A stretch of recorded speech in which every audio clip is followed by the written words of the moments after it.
The hangar echoed with the metallic clatter of tools, frustrated voices, and the low, helpless hum of an AH-64 Apache that simply refused to come back to life. For 3 days, some of the best technicians on base had worked on it, avionics specialists, hydraulics experts, and even 2 contracted engineers flown in from another battalion. Yet the helicopter still sat on its landing gear like a fallen warrior, its systems glitching, its diagnostics locked in a cycle no one could break. Captain Rourke rubbed his forehead as he looked at the bird. "If we don't get her airborne by tomorrow," he muttered, "the entire mission window collapses." Colonel Hayes, standing beside him, didn't answer immediately. His eyes weren't on the Apache. They were on the exhausted faces of the technicians who had given everything they had and still failed to resurrect the machine. "Sir," Rourke said, "we've brought in everyone. If the experts can't do it." Hayes raised a hand. "Not everyone." Rourke frowned. "Who else is left?" Hayes didn't explain. He simply pulled out his phone, dialed a number, and walked away with the tone of a man who had made a decision no one else would understand, yet. When he returned, he spoke quietly. "She'll be here in 20 minutes. She?" Rourke asked. "Sir, with respect, who are we talking about?" Hayes looked at him, a faint smile tugging the corner of his mouth. "Someone who knows this helicopter better than the manuals, the designers, and maybe even the army."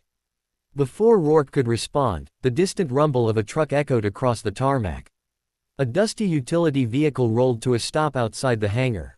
The door opened slowly. Out stepped a woman in her late 40s, her posture straight, her eyes sharp, and her presence cutting through the room like a cold wind. She wore a faded flight jacket, one that had clearly seen deserts, mountains, and everything in between.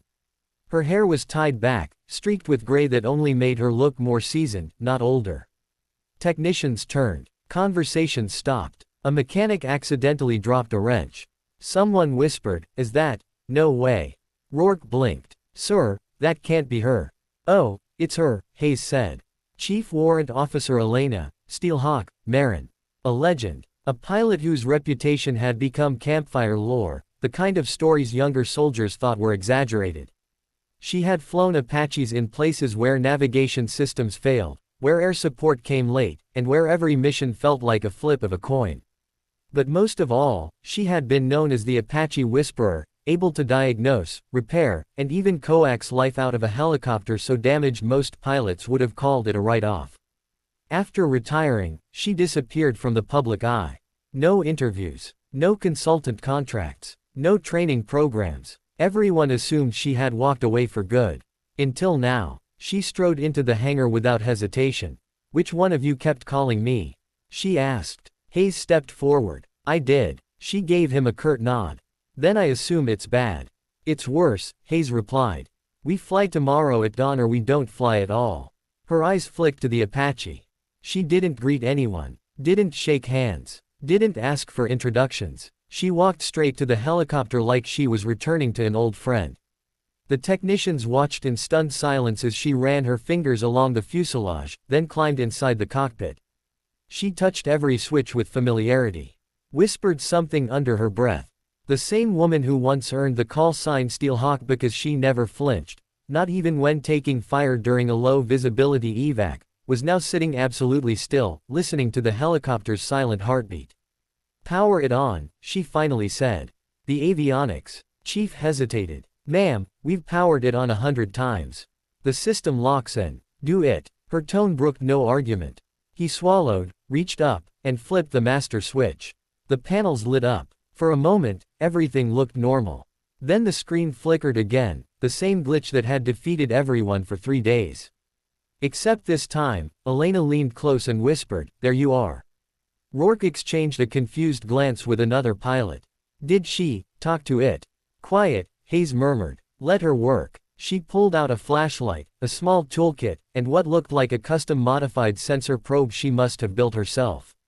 She slid under the cockpit, into the tight space between wiring bundles and hydraulic lines. For 30 minutes, she worked without speaking more than a few words. "Check bus voltage. Run the test again. Hold that panel." Her voice was calm, controlled, surgical. The experts on base, men and women who had trained for years, found themselves staring like students watching a master. Then suddenly, she froze. "There," she said. What did you find? The avionics chief asked. A ghost current bleeding through the backup circuit. He frowned. But we checked every circuit. No, she cut in. You checked what the diagnostics told you to. But the Apache doesn't always tell the truth. Not when it's confused. She reached in, traced a wire, and tapped it lightly. This connector. It's vibrating loose when the engine spools. Every time the system runs the test, it reassigns the failure to the primary bus. Rourke blinked. How did you even know to look for that?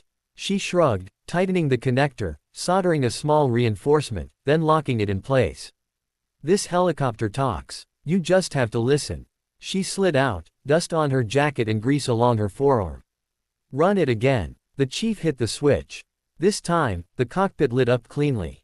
No flicker. No glitch. No errors. The system passed the boot cycle like a perfect heartbeat. The Apache, silent and stubborn for days, roared back to life. The entire hangar erupted. Cheers. Applause. Disbelief. One mechanic actually shouted, "She did it. Holy hell, she actually did it."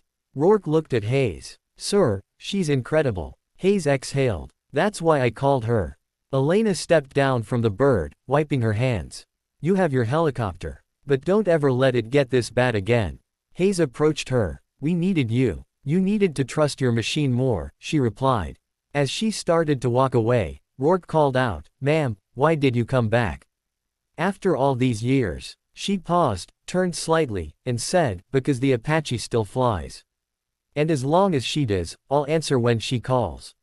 With that, the legendary Steelhawk climbed into her truck and drove off into the fading light, leaving an entire base standing in awe, and an Apache ready for dawn. If you'd like a title, description, hashtags, or keywords, just tell me.